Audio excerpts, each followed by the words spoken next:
Howdy. This week I'm in Luang, Prabang, Laos. Actually, I'm recording in Hanoi because the internet was slow as hell in Laos. That's also why there's nonstop honking in the background. But we're talking about Luang Prabang here.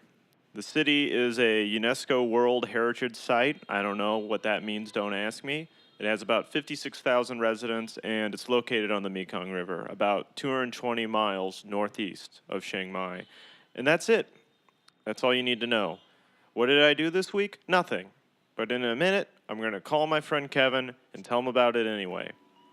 This is a podcast. Yes, it really is.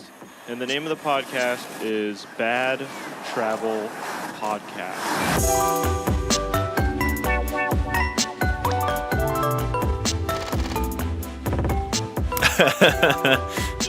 Yeah. I love when people just affix porn to the end of things. It's like ruins. It's like, no, fuck that. It's gonna be ruin porn to really drive the point home. Then I jack off to it. Ruin gets me so. Anyway. Yeah. Oh yeah. So what's up, man? Yesterday was one of my least favorite days, not just of traveling, but like of recent memory. It really sucked. I had a bad day. Why'd you have a bad day? Well, let me spin a yarn. Okay. So I'm in Luang Prabang. Hold on. You're in where is that? Luang Prabang. Look, I'm not going to pronounce this. No. Just the country. Which country is that? That's in Laos. Oh, okay. I'm in Luang Prabang in Laos, and I wake up at 6 a.m. because I need to catch my flight, which is at 8:30 a.m. And the guy whose guest house I'm staying in said, yeah, I'll get you a ride. It'll go to the airport at 6:30 a.m. The airport is like 20 minutes outside of town, so I'm thinking, this is way too early to get to the airport. The guy that runs the guest house is a stupid asshole. That's what I'm thinking. Because I don't want to wake up so fucking early. I was just like, I'll get there at like 7:45. It'll be fine. But I wake up at 6, pack my bags, get downstairs at 6:30, and we go to the airport, and I get there at probably 6:45. I go to check in, and they tell me, before we give you your tickets, you need to get your letter of acceptance to get a Vietnam visa. And I said, what is that? You have to write a paper to get it. Or they said like letter of acceptance or an invitation, and I was like, who would invite me? What do you mean? But that just means that you've already applied for the visa online, and then they basically send you a PDF email back that says like, you're good to come in. It's not even a visa. It's not a visa. It's just saying, yeah, you're good to fly here and try to get a visa at the airport. But here's why I didn't do that. Like 2 weeks ago, I Googled visa on arrival, Vietnam. Mm-hmm. Yeah. And that's what I've been doing for every country. I Google visa on arrival, Thailand, visa on arrival, Laos. And then there's a bunch of results. The first result will be something like, yes, you can get a visa on arrival. And then I close the window and don't read the web page. So when I did that for Vietnam, similar results. They were like, yeah, you can get a visa on arrival. And I closed the web page. If I had clicked any of those links, I would have seen, yes, you can get a visa on arrival if you already have your acceptance letter. I did not click those links. So when the ticket person of Lao Airlines asked me if I had my acceptance letter, and I said no, she said, well, we will not give you your ticket. Okay. And I had a horrible feeling in my gut. Yeah. So I walked away and I Googled like, well, how the fuck do I get this Vietnam visa really quick? And there's a website, and it's like, okay, you can get the letter to do it, but it's like $40 if you select super urgent delivery. So super urgent means they'll give it to you in between like 2 and 4 hours. So I was like, fuck, well, my flight leaves in 2 hours, so super urgent. That's the one I got to select. You could also select like I get it in a day or a week or whatever. So I select the super urgent one, and I go back and I show it to them. I'm like, I ordered it, and they're like, that's not good enough. So I sit around and I wait and I wait. And meanwhile, the flight time is getting closer and closer. And I'm not the only one this happened to. This also happened to this girl. She wasn't even going to stay in Vietnam. She just had like a layover to go to Cambodia, but she still needed to do the visa shit. It was good that she was there because I knew, like, first of all, I'm not the only idiot this happened to. And second of all, she was handling it way worse than me. Like, I was like, Really? yeah, I wasn't happy, but she was like, she had this voice where everything she said, she sounded like she was crying. She's like, why? I just don't know why I can't get the visa. Where was she from? America. Oh, okay. I just don't know why I can't get the visa. I tried to get the visa, but I couldn't get it. She wasn't crying, but she was just talking like that. And it's like, God, you know when someone is like way more upset than you and for some reason that makes you calm? Almost like, Yeah.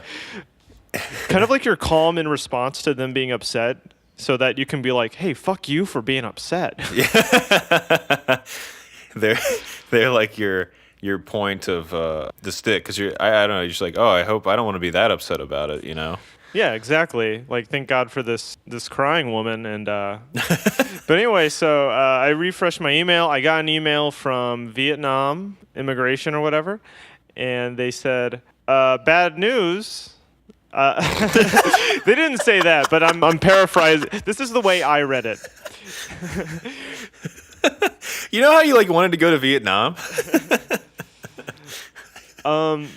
This is how I read it. Bad news. The office is closed.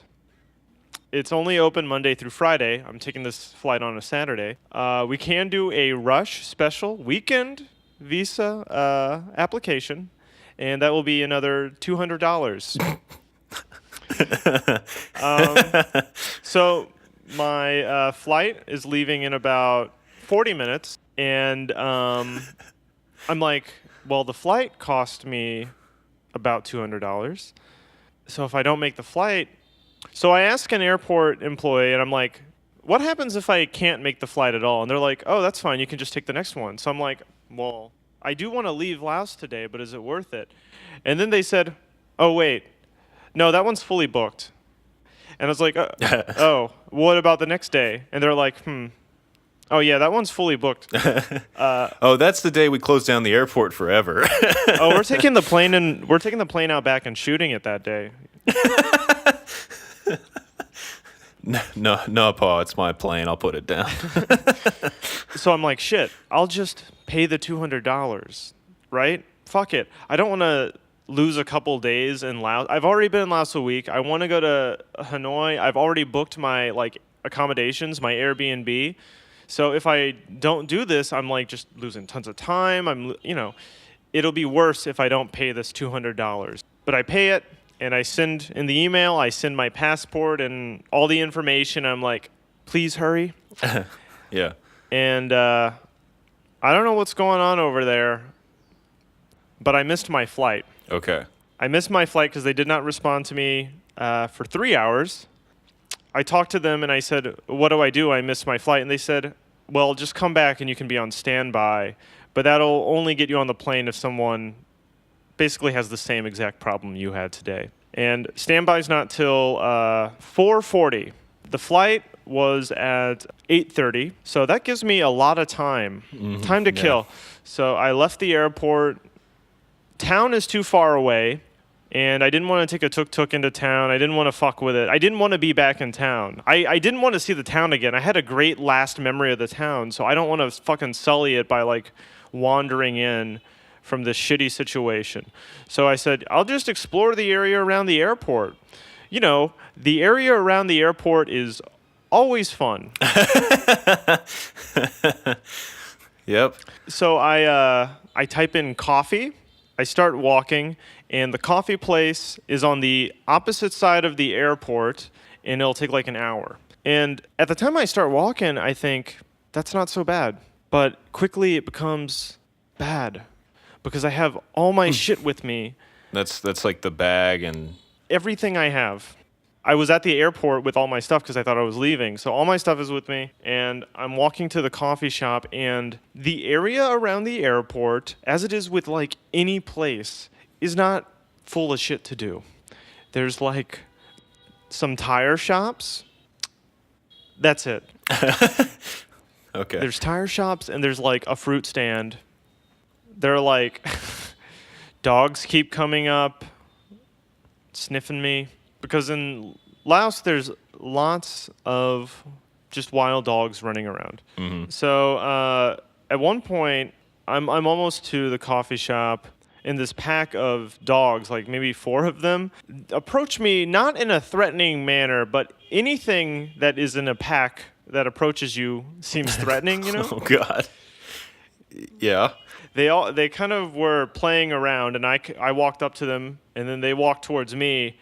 And then one of the 4, who I assume is the pack leader, says, "Don't worry, guys. I'll check this dude out." So he runs up to me, basically jumps on me, and I was like, "This is it. This is where my throat gets ripped out." Okay.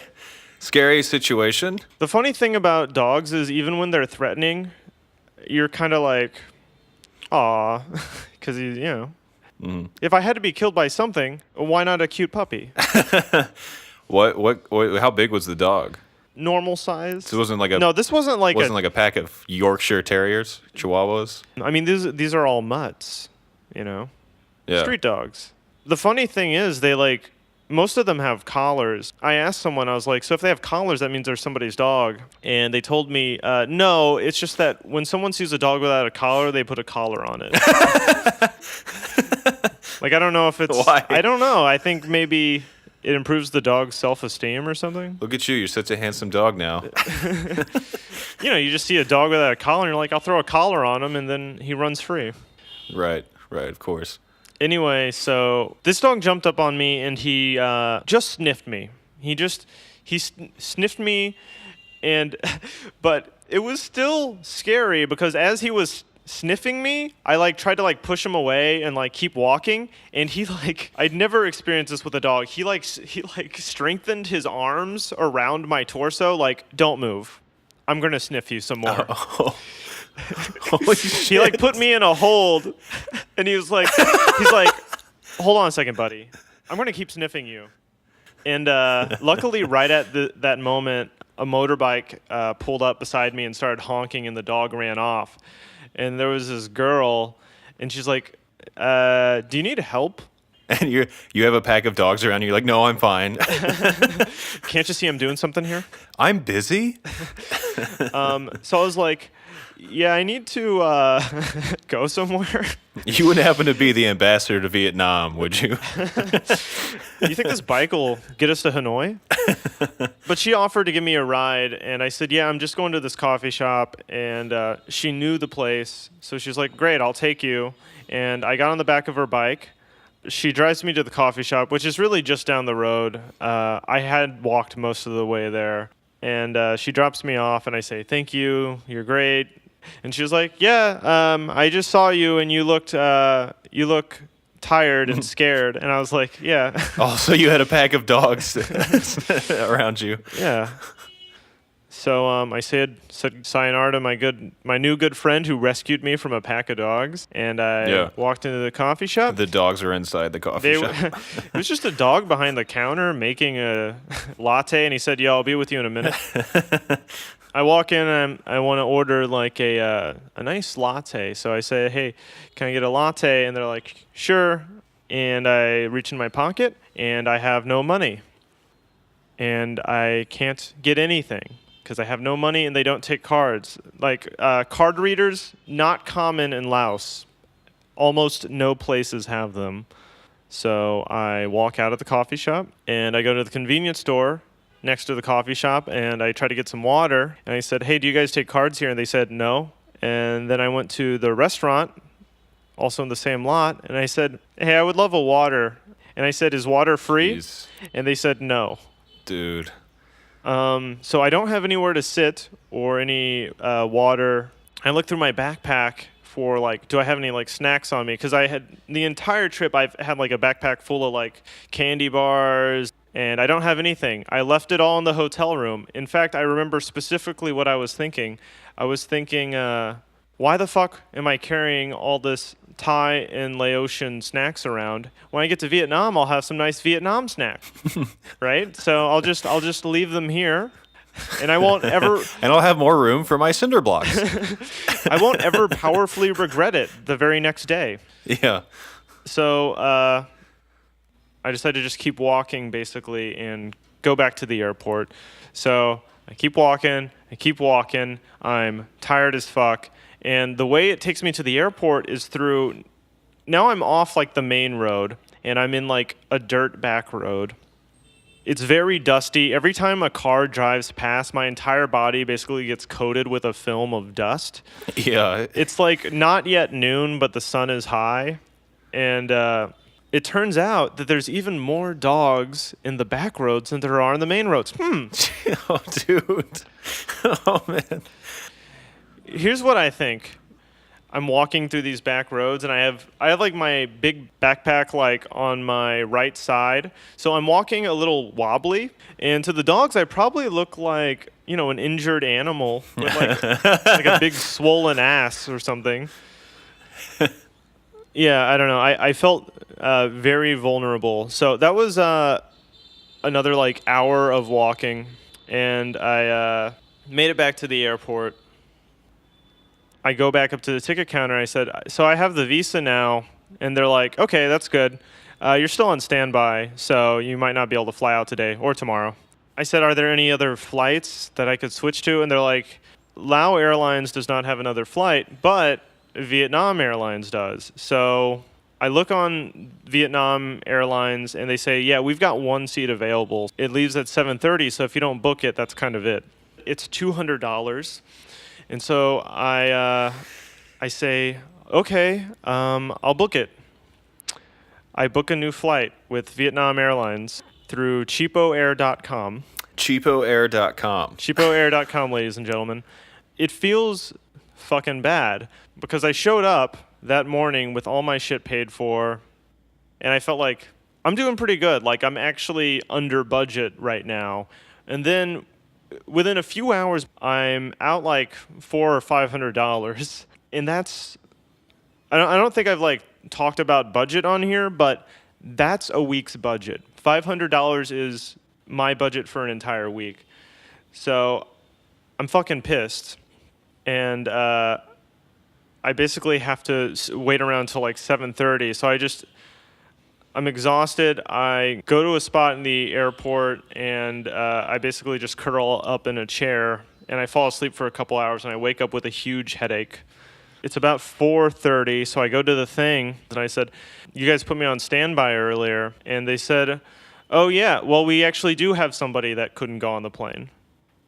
So I basically have the choice. I can either leave at that point at 5:30 on my original, like the flight I basically paid for, but delayed till later in the day, or I can go to the new flight I just booked on Vietnam Airlines. The one that I booked on Vietnam Airlines was more expensive, so I said, okay, I'll take the standby, and then meanwhile, I sent a quick email to cheapoair.com, and I said, hey, cancel my flight, give me a refund. That's like all I had time for. I didn't have time to call them or anything. I sent that email basically as I was like going through security. There was like a guy that came out and rushed me to the front of the line, and then he basically said like, "Run! They are on the tarmac right now." Jesus. And I ran, and I got to the plane as everyone else was already getting on it, and I made it like just in time. But like I kind of learned a lesson, right? And it's like I'm never gonna fuck with visa shit again. Like I'm always gonna know from now on. This is like a $500 expensive ass lesson. Yeah. Like I don't know what I was thinking, but I didn't think visa shit was that serious. Look, I get it, but at the same time I'm bummed out because it's like, fuck, there's all this homework involved with traveling. Like this is the shit I've always been bad at my whole life. Like I've not done my taxes. I've fucking let my insurance lapse. I've not paid off bills and shit. And not even because like I didn't have the money or the time to do it. I had the time to do it. It's just that when I see paperwork, I'm like, fuck it. Paperwork doesn't matter. Yeah. I'm about people, you know. I live in the real world. I don't want to deal with these abstractions. Yeah, the IRS bureaucrat comes to audit you, and you're like, I'm a humanist. I'm a sovereign citizen. Basically, I'm my own country, and so let me into Vietnam because I made this drawing of me walking into Vietnam. Yeah, you'll see the flag of the country that represents me. It's my high school picture that's been extended to be all pixely on this fabric in the crude drawing. You see, I kind of photoshopped it a bit. There's a lens flare as well. But Yeah, you can let me Yeah, in that's now. a .bmp. I don't know if you can open that or. Oh, $200 for the Vietnam visa. Do you accept Derek Funbucks? I have this elongated pressed penny from 1993. It has Taz on it.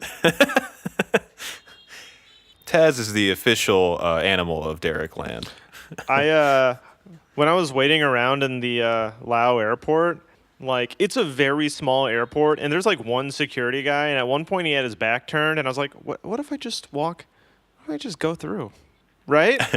Yeah, just what's the worst that could happen? Yeah. Well, I asked myself that question, and I was like, oh yeah, I could end up, I guess, in Laotian prison, which I don't even know what that is like, but probably not great. Yeah, well, you don't really want to be caught up in a legal system where you don't know the laws or the language, you know? Yeah, I was thinking like the airport's so frustrating. Surely prison will be an easier ride. At least then I'd have the embassy. Surely the with complex. Me. They're like, oh, you evaded the security guard. Congratulations, welcome to the flight. Welcome to Vietnam. You passed. That was the real test. The test was to see if you had the courage to evade the security guy, and now you're welcome into Vietnam. The Vietnamese airport officials just like, you got chutzpah, kid. You got moxie. Get in there. It's Vietnam. Congratulations, kid. Here's 500 Derek Funbucks. Go have yourself a night on the town. Buy yourself something nice. After we flew into Vietnam, so I went through immigration. It took a really fucking long time. Basically, between each station I was at, the station to get my visa, and then the station to get to turn my passport in, the station to get my passport back, and my whatever. There was like 3 different fucking things I had to do. And between each of those things, I feel nauseous because I was still dehydrated from walking all day. So I was laying down in the airport in Vietnam, on my bags, just like a piece of shit. And I got through immigration finally, and I went outside and I took an Uber. My Uber driver was really cool because as he was driving me from the airport into town, cars would be swerving near each other, and my Uber driver would be making crash noises with his mouth. It was really funny. He was doing that and checking his phone. He had one hand on the wheel and one hand on his cell phone the entire time. And then every time he would look up, there would be cars driving close to each other, and he'd be like. Dude, I would trust that dude. You know what I mean? If you're not that nonchalant, you obviously know what's up. You know what I mean? He could be eating with one hand too, and driving with his knees, and I'd be like, this guy knows how to do it. That was the safest I felt all day. Yeah. But driving through these roads in Hanoi, they're bumpy as shit, and there's lots of traffic. So he's making quick, tight jerks of the vehicle, and I already felt really, really bad. So at one point, I was biting my lip and gripping my chair, and there's no stopping it. I have to throw up. And so I start kind of banging on the door. I'm like, please let me out. And I open the door and I get out and I vomit in front of this table of girls at a restaurant. Ladies. Yeah. You didn't lock eyes with any of them? No, I strolled up and I said, care if I join you? I have room now for food. So I got back in the car and I was kind of holding my shoe off the ground so I didn't get vomit on this guy's car. And I said to him, I was like, sorry.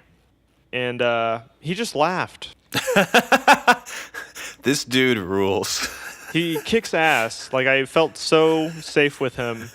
Like, I could even do something like that, and he just accepts it. Sorry, I threw up, and he's like, ha ha ha, poo, pow, cha. Like, I could tell. Fucking Like, bolts. this is not this guy's first rodeo. He's seen many a white guy come in and throw up out of his car. You know how, like, right after you throw up, you feel a lot better? Yeah. That was, like, magnified. Like, me throwing up was like a cleansing. It signaled the end of my entire terrible travel thing from Laos to Vietnam. Mm-hmm.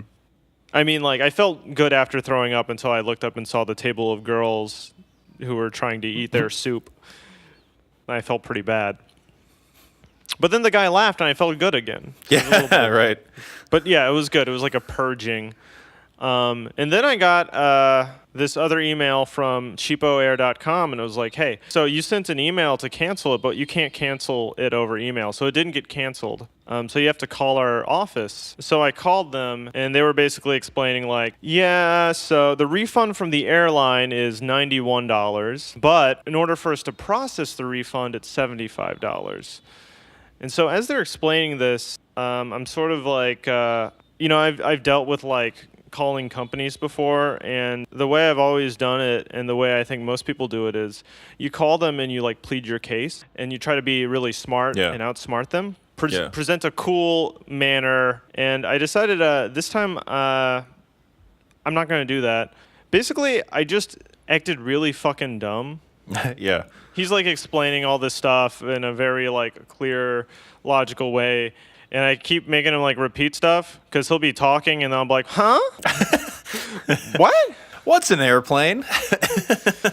He was like, as I said, sir, you cannot cancel. And I'm like, what? I canceled. Huh? And I turned down, like, the incoming phone volume, but I raised my input volume so that it's basically clipping. So my voice is, like, super loud on his end. Yeah. At one point he was talking. I was like, hold on a second. And I started playing music in the background. I was like, go ahead. Okay. I keep like dropping the mic on the floor and shit. Were you playing, just out of curiosity, were you playing Pump Up the Jam? I should have been. That would have been a good one. Play the Mortal Kombat theme song on loop. Sorry, I like to talk with Crazy Frog in the background. Could you keep going?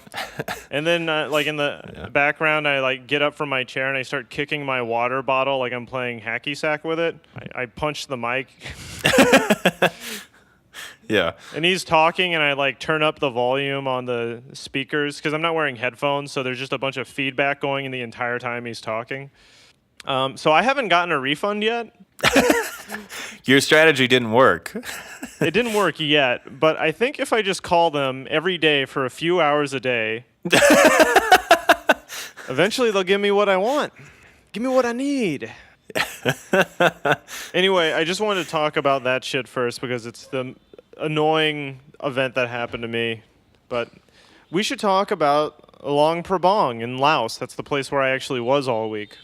Yeah, was it cool? Yeah, it was. It was, when I got there, it was very different, like, immediately from Thailand because Laos is a much smaller country, and Luang Prabang, I believe, is the second largest city in Laos, but it was still tiny. It was more like you would call it, like, a small town in America.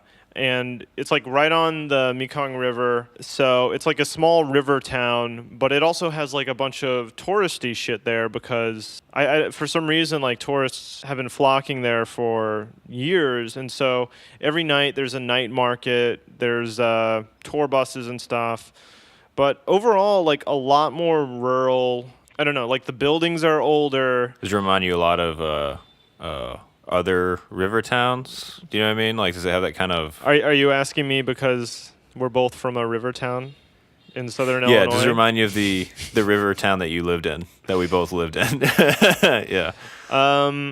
Yeah, I don't know. You know, there is something about river towns, maybe. Like, it more reminded me of, like, Grafton, like the more touristy town in southern Illinois, than it did of Alton. I'm not saying this for your benefit, but if, for people listening, me and Kevin are both from Alton, Illinois, and it's a river town on the Mississippi. And there's this other town, you drive up the river a bit, and it's, like, just touristy shops and stuff, and it's much smaller. It's called Grafton. So I would say it's more like Grafton than Okay, Alton. cool. Because there's not even like a bridge across the Mekong. There's just like ferries. And one day I went to go take the ferry across the Mekong because I had been in Luang Prabang like all week, and I was like, "What's on the other side?" I heard it's probably more rural. Maybe it's like a little bit more authentically Lao. I went to go get on a ferry, and a guy was like, "Yeah, that's 15,000 kip." He stopped me before I got down to the boat. He's like, "It's going to be 15,000 kip to get on the ferry because we have to take you across in a car. That's the only way to do it." And I saw people walking on the boat, and I was like, I don't think so. So I walked down to the boat. I was like, "How much is it to go across on the boat?" And they're like, 5,000 kip. Yeah.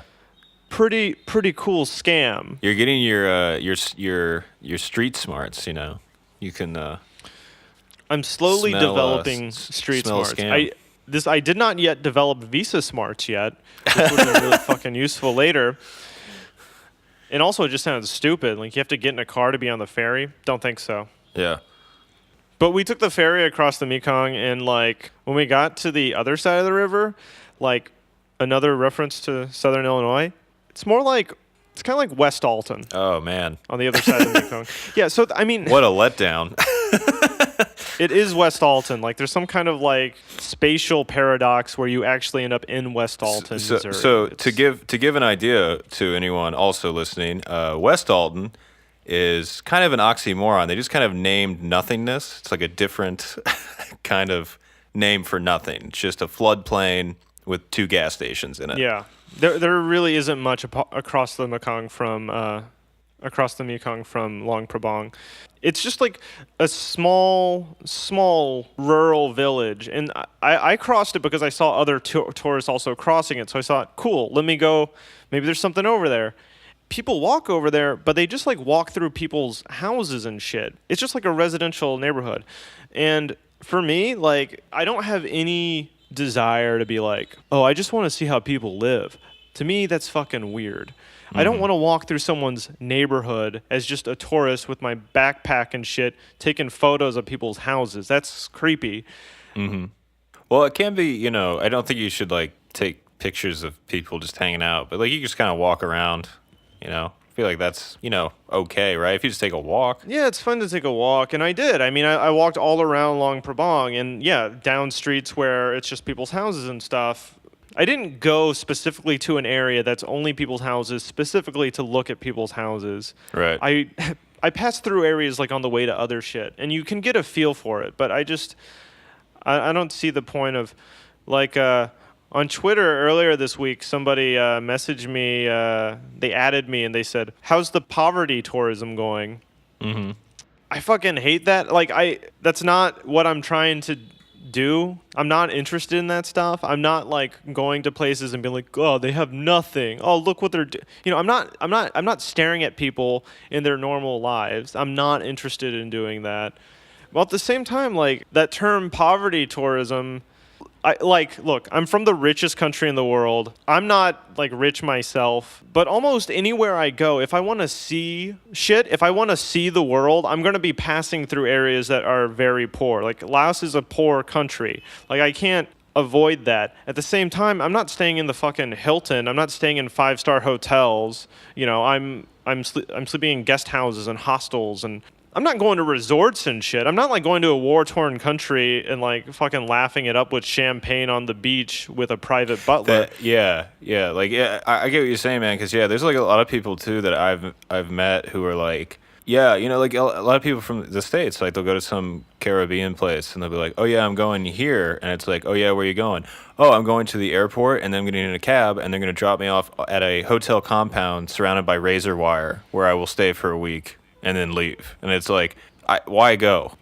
But like, I get what you're saying. Well, yeah, I mean, like, to me, that shit is like a different, like, luxury travel is different from like tourism, because you don't even see any of the shit that you would call tourism. It's just like, I flew into a country and I took pills and listened to EDM. Yeah, I don't know, like, and that's too. I've met like a lot of like, I don't know what word to use, but kind of like those kind of people that like are basically just going somewhere to party. You know what I mean? Party on the cheap.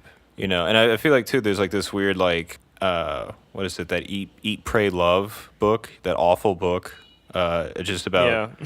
they're just like they're stupid, plain people that just get into a weird mindset of I'm going to go to this mystical, magical place, Right. and I think And that's also stupid. yeah, or like or they take advantage, and it's like I mean, I think obviously if you're an American, you go travel these places like Southeast Asia, like you have a extreme material like leg up, of course. But it's like you can go there, see the world, see people, and don't do it in a weird Orientalist way, and don't do it in a way that you're just completely oblivious, and people are like weird props in your stupid, boring electronic music, drug fueled haze party that you could talk about at dinner parties 20 years from now, while after you go from your pied a terre or whatever, your banking thing. Like, it's like you can just Right. travel. Like I'm not saying, I don't think that like the kind of traveling I'm doing is like ethically good,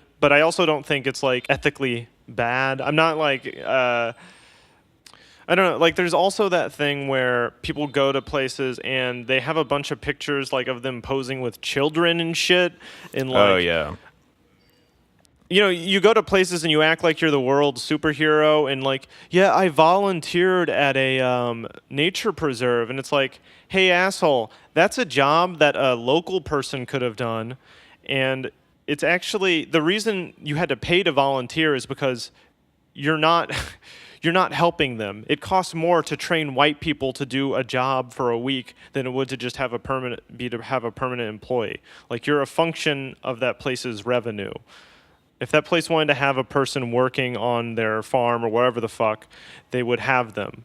Instead, you show up and you work basically a job for like either no money or bored, or you pay them, and then you're like, yeah, I helped them. It's like, that's not a place that needs help. If you wanted to help a place, you would go somewhere after there was like a natural disaster, and like you would volunteer a skill. Like if you were a doctor, that's one way to help. If you show up and you wash elephants for a couple hours a day, you're not helping. You're not doing shit. It's fine that you feel nice, but just like admit that's what's going on. You're being a tourist. You're doing a touristy thing. And when I go out and do things, that's what I'm doing. I pay for the things and then I do them, and I don't act like I'm a fucking. I get the like sort of sentiment. I feel like some people are just weird when they travel and they like behave oddly on the same level. There's always this almost condescension or paternalism to it. Like at least people that go from like richer countries to poorer countries, and it's really weird. Because it's.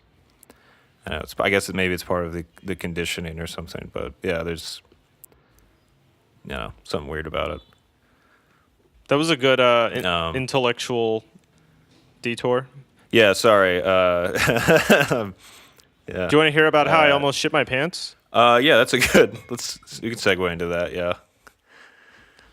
So on one of the first days I was in Luang, Prabang, I had sort of been walking around the touristy areas and doing all that stuff on the main strip, going into shops, eating at restaurants, blah blah blah. But I was like, I want to get out into the countryside. I want to be with the people.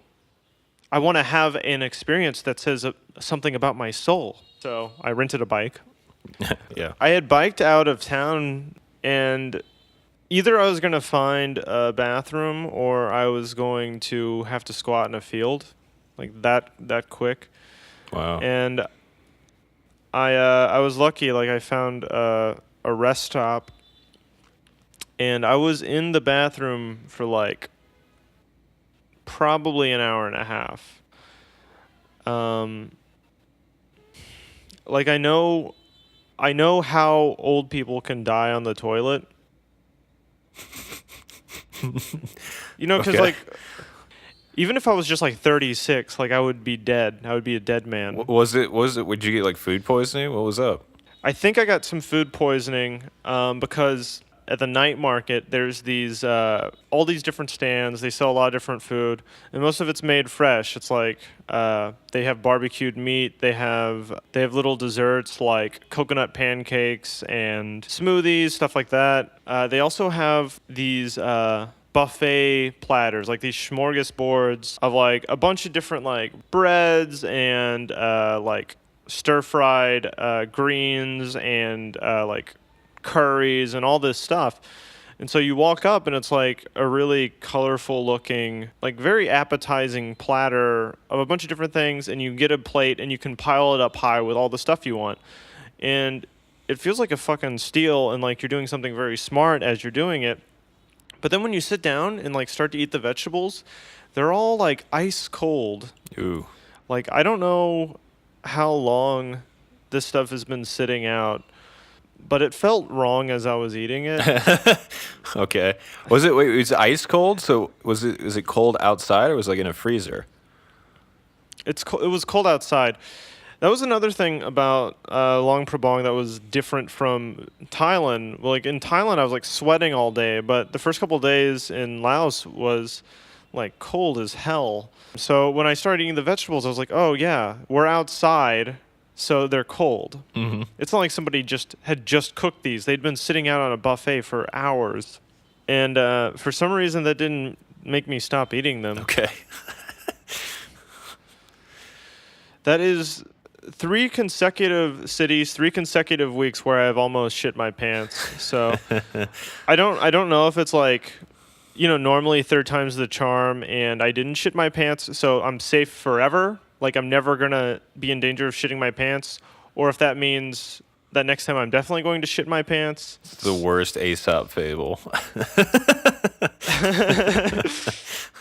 I had a similar experience where I was food poisoned. I drank a yogurt drink. And I think the yogurt had expired. So was that in another country, or was that just like Go-Gurt from your mom's fridge? No, it was when I was over in Jordan. When I was in Jordan, we went to a Turkish restaurant, and I got ayran, which is ayran. I'm not sure, but it's a yogurt drink. It's really good, and I was just thinking like, oh yeah, I love this yogurt drink, and then I drank it, and then pretty much the whole day after that night and the whole day after, I was just like, I want to die. I want to die. This sucks. Yeah, dairy that hasn't really been properly refrigerated it's not good. No, it's not. I found that out. The Lao countryside is cool. I mean, like it's got mountains and woods and shit. Like it's a nice place to bike through. I wouldn't recommend biking through it while having to shit your pants, but if you're going on like a scenic drive, if you were in a car and the car had a toilet and you were shitting in the toilet while driving through the Lao countryside, you would think it was nice. Yeah. Yeah, what I'll say, most of the stuff I did was like sort of during the day, because Luang Prabang like closes down really early. Like most of the restaurants close like at 8 or 9 p.m. I think all the bars close at 11 p.m. The night market packs up pretty early, at least compared to Thailand. The flip side of that is Luang Prabang as a city like starts really early. Like I was in this guest house that was sort of next to a road that the local market is on. Not the night market for tourists, but the local market where they're selling like raw meat, cut up fish, vegetables like directly from a farm, that kind of stuff. Yeah. And it would start up every day at like 5:30 in the morning. They would be setting up and already selling stuff. Is the reason that you know that is it because it woke you up? Yes. but it wasn't unpleasant. It's kind of I don't know. Maybe this is corny, but even though I would be woken up before I wanted to, there's something about being stirred awake by the sound of voices outside, and it's like, oh, that's the local market. I don't know. It's like, it's kind of nice. It makes me feel. Oh fuck! You know what else? There was a chicken. They have chickens. There's chickens running around in the countryside, just wild chickens, but also in the market, they have chickens there for sale. And so I would be woken up by like a crowing rooster in the morning. Isn't that wonderful? Yeah, it's like those cartoons, because I have no direct lived experience for that, but I've seen No, but Looney Tunes. Yeah, but I know Looney Tunes. I've seen it referenced. It's exactly the same. There is one minor difference. So in Looney Tunes, they crow to signal morning. It wakes everybody up. It's nice and wholesome. They crow once or twice. It's like an alarm clock. And then once you're awake, they stop crowing. In real life, they don't stop. They just kind of crow, not just to at the break of dawn, but kind of all day randomly for no reason. They're big fans of the day.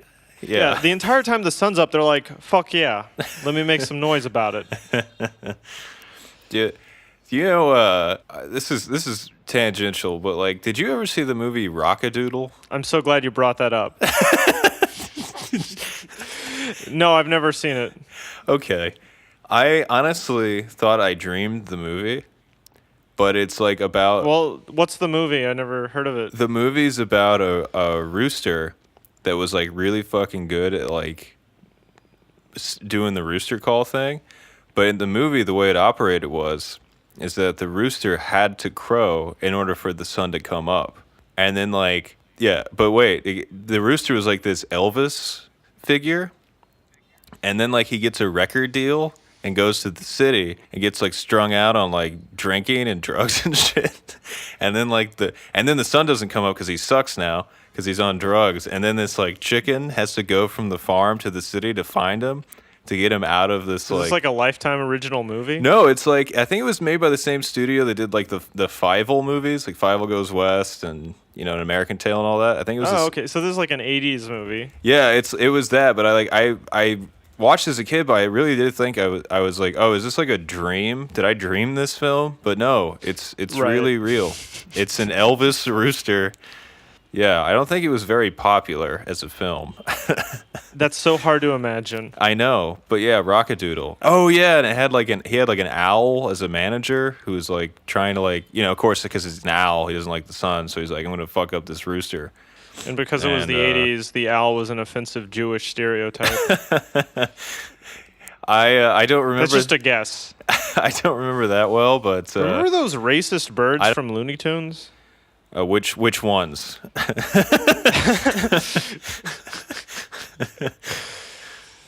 You're talking about Foghorn Leghorn?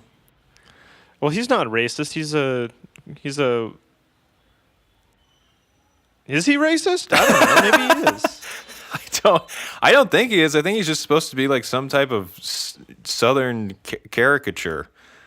I think to be safe, we should just label everything before 1990 as racist and be like, write it off. That's racist.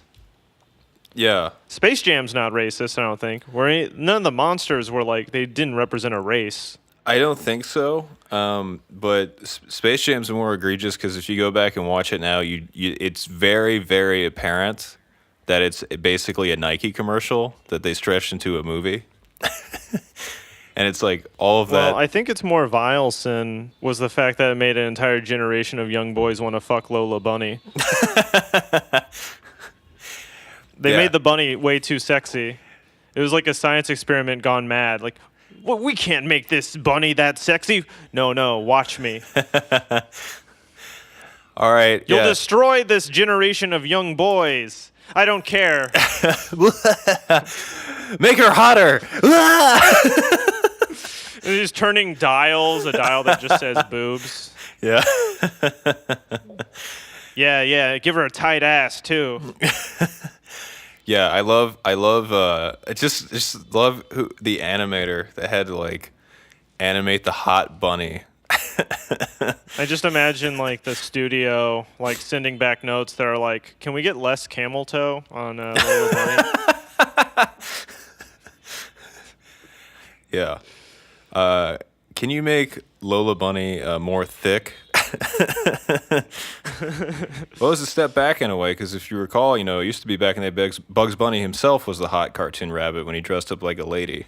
So they kind of they backpedaled a bit, I guess, and they were like, "Well, we need a standalone hot rabbit." You're right. Like, why can't Bugs Bunny fulfill the needs of men and women? Yeah, I mean, it was already great. We all loved it, and then they had to introduce like a hot rabbit. They didn't introduce any other hot foils, right? Like there wasn't like a hot Taz. Hot Elmer Fudd. Girls like Elmer Fudd. Yeah. Yeah, I've thrown away my hunky fireman wall calendar and replaced it with a hunky Elmer wall calendar. Elmer Fudd can get it. Elmer Fudd, He's a hot tamale. We all love him. Shh. Be very, very quiet. You'll only moan when I give you permission.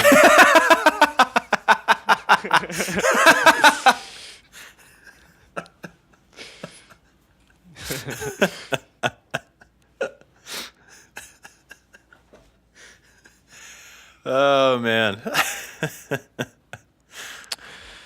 Yeah. Now what? Laos? Did you say Luang Prabang? Yeah, I said Is that- what are we how talking I about? asked you how much does Laos make you want to fuck Elmer Fudd? I think was what I what I said. That's funny. That's exactly the thing the Vietnam immigration office asked me. They did Yeah. the thing in the Matrix where they removed my mouth after I wouldn't stop talking about fucking Elmer Fudd. Yeah. The the blue pill will make you want to fuck Elmer Fudd. And the red pill will make you want to fuck Elmer Fuddy more. Listen, you Give me both.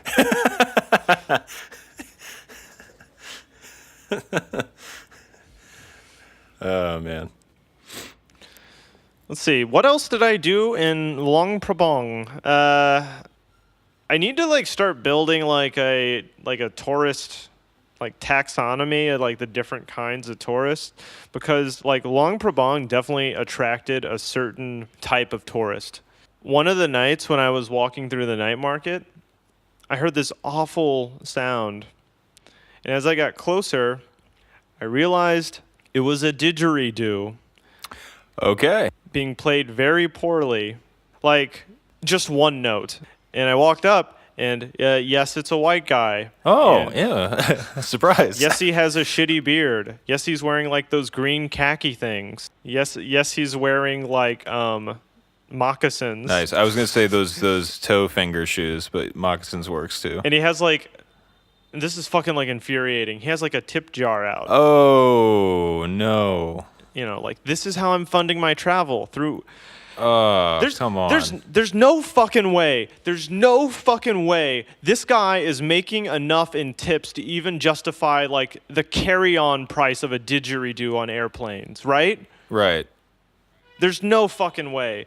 And it's so annoying and so lame to be a white guy from America that goes to Southeast Asia, goes to a night market where the local people are doing their business. They're trying to sell to tourists, and to say, let me get a share of that. Don't worry, I'll give you something in return. Shitty ass didgeridoo music Oh man. from a guy that can't even fucking play it. I should have just kneed him in the fucking head. After I walked past that guy, there was another dude, and he was like spinning poi. Oh my god. He was spinning poi. Another white guy, another guy with a tip jar, and he was spinning poi, smiling about it like, look, I'm entertaining the people. I'm like a wandering fucking... No, you're a fucking idiot. You're That's- doing the lame shit that gets you kicked off college campuses, okay? You're not cool. It's bad enough to see that shit at like festivals. You know what I mean? Where it's just like, you know, this is one of the reasons why I just don't like that whole hippie shit. It's just like there's this, it's like this fake whimsicalness and this fake subversiveness that is just like boring. It's like a whole package deal. You have to wear a tie-dyed shirt, you have to like Fish and the Grateful Dead, and you have to spin poi. Yeah, You it's know? pretending to be a free spirit by rigidly adhering to a shitty, made-up fashion sense. Yes. It's irritating, man. He was Yeah. spinning poi, and the night market on this road in Laos is like there's two stalls on either side of the road, and then there's two stalls back to back in the middle. So it's actually, the walking space is very narrow, and this dipshit spinning poi is like in the middle of all this, and people are like having to hug the side of like fucking stalls to pass by him because he's throwing fire around in the Oh, street. they're on fire. Oh, okay, great. It's just like, can't somebody fucking take this guy out? Like, some hero with, you know what I mean? Like, can't we as a society just sanction the murder of this man? I'm not a violent guy, but this is enough, isn't it? That, I just blow his kneecaps out. That's all I'm saying. Like, just just leave it at Burning Man, leave it at Coachella. You don't have to bring that shit out like that. And like I feel like a lot of people, like especially like a lot of people from America who go to Southeast Asia, fall into that category where they're just like, Yeah. uh, I grew up on baby boomer nostalgia, and rather than try to like escape it or go beyond it, I've just made a cocoon in it, and I've just decided that it's 1968 forever, even though I didn't experience it, and even though the things that I think happened are just really just filtered through and are like disseminated through media. But this is what I have to do to fit that archetype, and it Yeah, is it's just like, dude, go back to your fucking mom's house in the cul-de-sac and spin poi in the driveway. You should be competing with like a little girl's lemonade stand, not these people in Laos. it's just Because part of traveling, if you're doing it, is you kind of have to be aware of the disparity between you and the people there. And when you put yourself in direct competition with the people that are living there, you're totally destroying the question of like, is travel neutral? Like, no, your travel is definitely destructive. Even if you fucking travel and you're wearing like all organic clothes and you only eat garbage and you do all this other shit, the second you're asking for tips, you've eliminated. You're a piece of shit. You're a bad person. You're evil. You know what I mean? Yeah. Well, Like, your free spirit is dark as the night. You asked for money from people that have none, or from travelers who they need money from. It's the same as taking it from them. yeah, dude. Like, well, I sent you that article about like a few months ago, where like I think it was Thailand that like said like you have to prove that you have at least $725 before you come in, because they had so many Westerners coming in and begging for money to fund their trips in Thailand. And I was joking, like, that's going to be me in a couple weeks. No, but the truth is, if I ran out of money, I would use the last of it to fly home. I would never. Please donate to help fund my travel. By the way, quick sidebar. Donating to my Patreon is not the same. You can donate to my Patreon, and you'll get some great rewards. It'll benefit you, and the Patreon is just merely supplemental income. Give Derek your money. So he can buy 2 didgeridoos to outdo that guy. Let's see. What else to say about Laos? What else to say about Luang Prabang?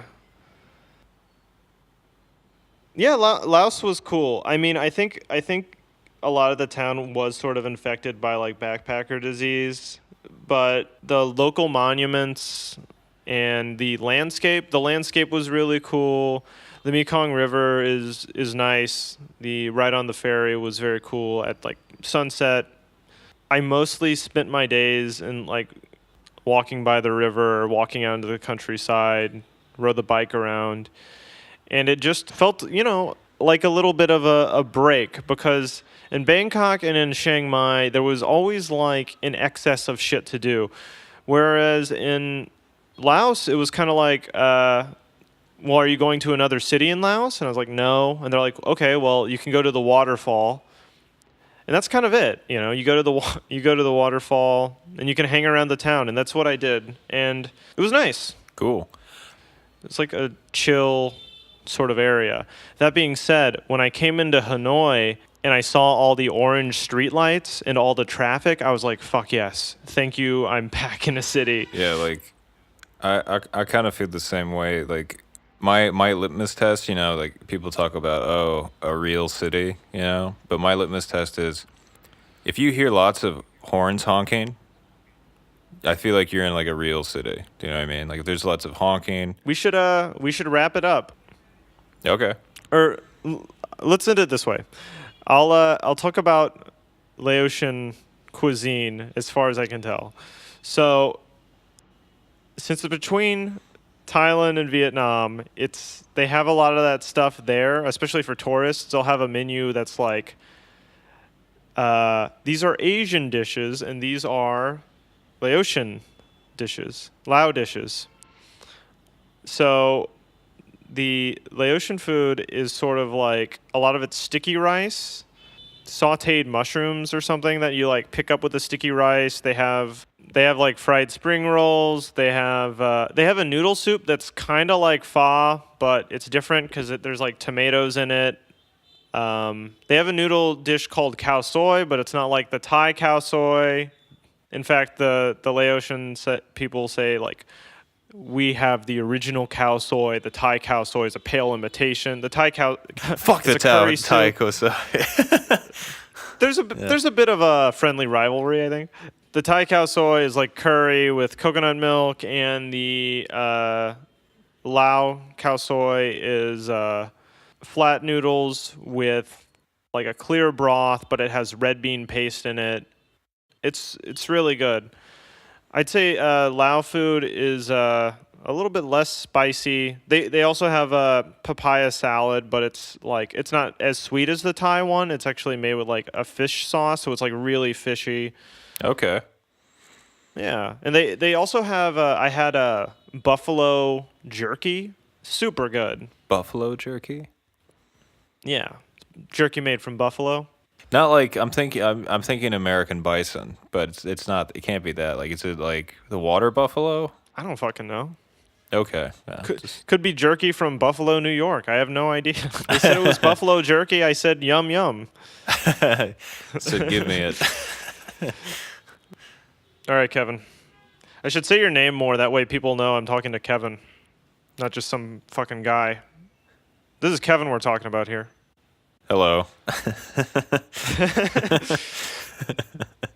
All right, Derek. Cool. I'll see you later, man.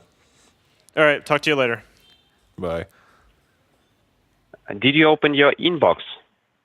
I opened it. Did you see the message about cancellation and refund information from do not reply cheaper.com? Yes. Please check this message and read carefully. There will be all information about your refund and what you need to do to receive this refund. I get a refund now? No, sir. To get a refund, you need to provide me one-time password, 6-digit number code from the bottom of this You want my message. email password? No, sir. John Legend 1989. No, sir. I don't your email password. Oh, it's John Legend 1989. Sir, can you please open the email which I had talking to you? I sent Do not reply. the email I sent you? No, sir. The email which I sent to you. You sent me an email? Yes, sir.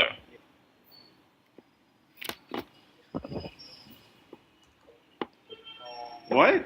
Yes, sir. I sent email to you.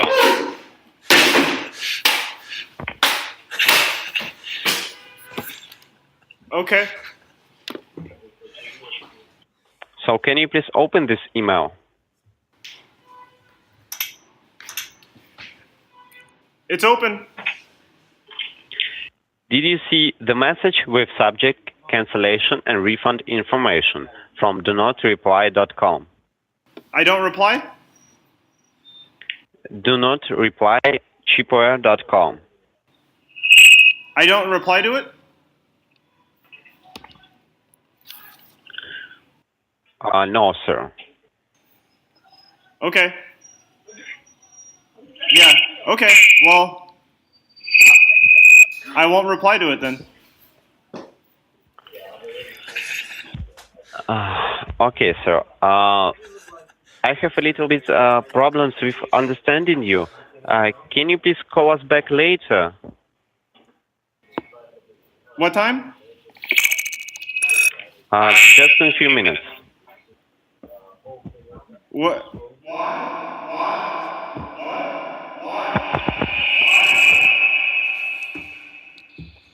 Sir, I have a little problem with understanding you. To proceed the cancellation, you need to open email and open the message which I already sent to you about refund.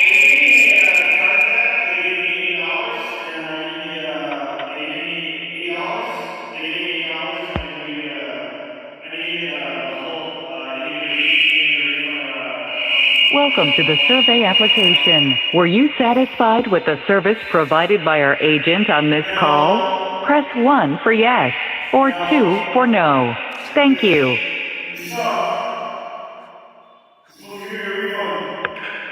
Thank you for participating in the survey. We value your opinion and appreciate your participation.